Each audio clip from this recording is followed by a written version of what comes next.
విశాఖలో అనాథలు ట్రాన్స్జెండర్లు బెగ్గర్స్ కు ఆశ్రయం కల్పించేందుకు జ్యోతిర్గమయ పేరిట సరికొత్త పథకానికి నగర పోలీస్ కమిషనర్ శంఖపాత్ర బాగ్చి శ్రీకారం చుట్టారు. వారికి ఉపాధి అవకాశాలు, ఉచిత భోజన సదుపాయాలతో పాటు ప్రత్యేక షెల్టర్లు ఏర్పాటు చేసేందుకు చర్యలు తీసుకున్నామన్నారు. 79వ స్వాతంత్ర్య దినోత్సవాన్ని పురస్కరించుకుని ఇది దేశంలోనే మొట్టమొదటిసారి అమలవుతున్న వినూత్న పథకంగా పేర్కొన్న విశాఖ సిపి శంఖపాత్ర బాగ్చితో మా regional coordinator Kiran face to face. Visakha నగరంలో బెగ్గర్స్ అనేవాళ్ళు లేకుండా ముఖ్యంగా ఏదైతే అనాథలు కావచ్చు, వీధిలో ఉన్నటువంటి వాళ్ళు కావచ్చు, మరోవైపు ట్రాన్స్జెండర్స్ కావచ్చు, నిరాశ్రయైన వారందరినీ కూడాను వాళ్ళకి ఆశ్రయం కల్పిస్తూ వాళ్ళకు ఒక ఉపాధి కల్పించే దిశగా విశాఖ నగర పోలీస్ యంత్రాంగం సర్వం సిద్ధం చేస్తుంది. జ్యోతిర్గమయ పేరుతోటి ఈరోజు విశాఖ నగర పోలీస్ కమిషనర్ శంఖపాత్ర బాగ్చి గారు ఒక వినూత్న కార్యక్రమానికి శ్రీకారం చుట్టారు. ఎక్కడా కూడా సిటీలో ఎవరైతే ఉన్నారో బెగ్గర్స్ కానీ ట్రాన్స్జెండర్స్ కానీ వీళ్ళెవరూ లేకుండా చేసి వాళ్ళకి ఒక ఆశ్రయం కల్పించి వాళ్ళకు ఉపాధి కల్పించే దిశగా ఒక ప్రయత్నాన్ని అయితే చేస్తున్నారు. దీనికి సంబంధించి కమిషనర్ మనతో ఉన్నారు. సార్ చెప్పండి, ఇటీవల మీరు చెప్పారు మాతో 99 తీస్తాను జ్యోతిర్గమయ కాన్సెప్ట్ని తీసుకొస్తున్నానని చెప్పి, ఎలా సార్ ఇది? ఇప్పుడు మన వైజాగ్ నగరంలో ఎవరు బిచ్చం అడగకూడదు, ట్రాన్స్జెండర్స్ బలవంతంగా డబ్బు వసూలు చేయకూడదు, జైలు నుండి బయటికి రాగానే మళ్ళీ ఆ వ్యక్తులు క్రైమ్ వరల్డ్కి రిటర్న్ వెళ్ళకూడదు. ఈ ఉద్దేశంతో నిరాశ్రయులు ఎవరు మన రోడ్డు మీద పడుకోకూడదు. ఈ లక్ష్యం సాధించడానికి వైజాగ్ సిటీ పోలీస్ జ్యోతిర్గమయ అని ఒక ప్రోగ్రాం స్టార్ట్ చేశారండి. మన వేదాలో ఉంది, తమసోమ జ్యోతిర్గమయం, చీకటి నుండి వెలుతురు వైపు ప్రయాణం. సో ఆ సందర్భంగా ఈరోజు దాదాపు 250 మంది బెగర్స్ అంటే బిచ్చం అడిగే వాళ్ళను మేము ఇక్కడికి తీసుకురావడం జరిగింది. అందులో కొందరు మిస్సింగ్ పర్సన్స్, ఒడిశాలో కూడా మిస్సింగ్ కేసు ఉంది, ఈరోజు మేము డిటెక్ట్ చేయగలిగాము. ఒడిశా నుండి వచ్చి అక్కడ ఇంట్లో అందరూ దిగులు పడుతున్నారు, మిస్సింగ్ కేసు పెట్టారు, ఇక్కడ బిచ్చం అడుగుతున్నారు, అలా డిటెక్ట్ చేసాము. అలాగే ఇంకా చాలామంది ఫ్యామిలీస్ని మేము గుర్తించాము, వాళ్ళ ఫ్యామిలీస్ని రప్పించడం జరిగింది, వాళ్ళు కూడా ఫ్యామిలీస్కి అప్పచెప్పడం జరుగుతుంది. అలా ఒక పెద్ద రీయూనియన్ కార్యక్రమం కూడా ఈరోజు జరగబోతుంది. అదే మాదిరిగా మిగతా వాళ్ళు ఇంట్లో చూసిన వాళ్ళు ఎవరు లేరు, వాళ్లకు ఆశ్రమం కల్పించడం జరుగుతుంది. వృద్ధాశ్రమం కానీ వేరే షెల్టర్ హోమ్లో కానీ పెట్టి అందులో ఎవరికి ఉద్యోగం కావాలి, మరేదగా బతకడానికి సంపాదించడానికి మార్గం కావాలి, అది కూడా చూపెట్టడం జరుగుతుంది.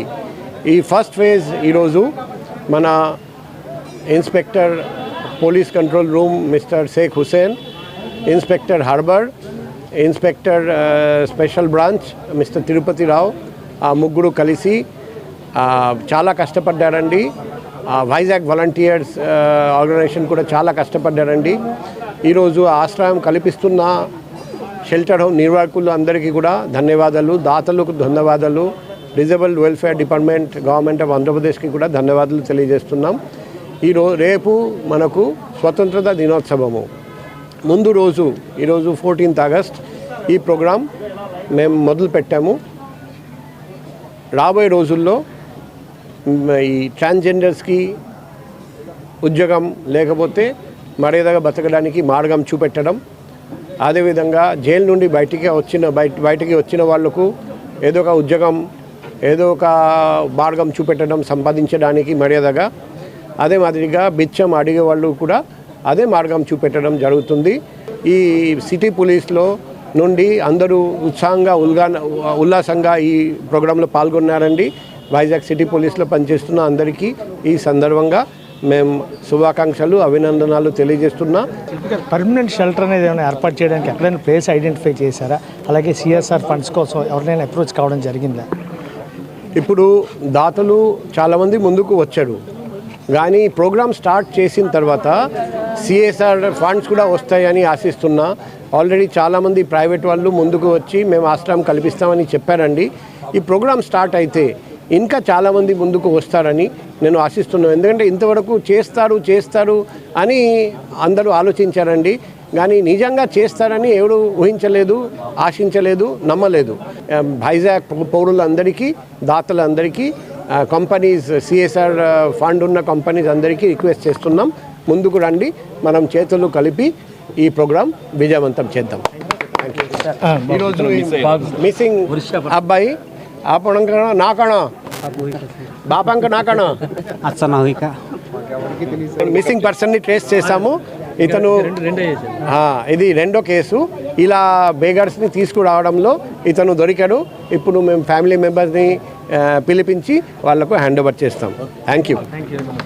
ఇది ప్రస్తుతం మనం చూసుకున్నట్టు ఏదైతే విశాఖపట్నంలో మొట్టమొదటిసారిగా దేశంలో ఎక్కడా లేని విధంగా తమసోమ జ్యోతిర్గమయ ఏదైతే వేదాల్లో ఉన్నటువంటి ఈ వచనం ఏదైతే ఉందో, చీకట్లో ఉన్న వాళ్ళని వెలుతురులోకి తీసుకొచ్చి నడిపించాలి, వాళ్ళకు ఆశ్రయం కల్పించాలన్నటువంటి ఒక వినూత్నమైనటువంటి కాన్సెప్ట్ తోటి విశాఖ నగర పోలీస్ కమిషనర్ ఈరోజు నుంచి ఏదైతే ఇండిపెండెన్స్ డే ముందు ఆగస్టు 14వ తేదీన ఒక వినూత్న కార్యక్రమాన్ని శ్రీకారం చుట్టి ఈరోజు విశాఖలో దాదాపు 250 మంది బెగ్గర్స్ ఎవరైతే ఉన్నారో వాళ్ళందరికీ కూడా ఆశ్రయం కల్పించే దిశగా, వాళ్ళకు ఉన్నటువంటి పరిజ్ఞానాన్ని బట్టి వాళ్ళకు ఉద్యోగ ఉపాధి అవకాశాలు కల్పించే దిశగా ఈ కార్యక్రమాన్ని చేపట్టామని చెప్పి నగర పోలీస్ కమిషనర్ శంకప్రత బాగ్జీ చెప్తున్న పరిస్థితి.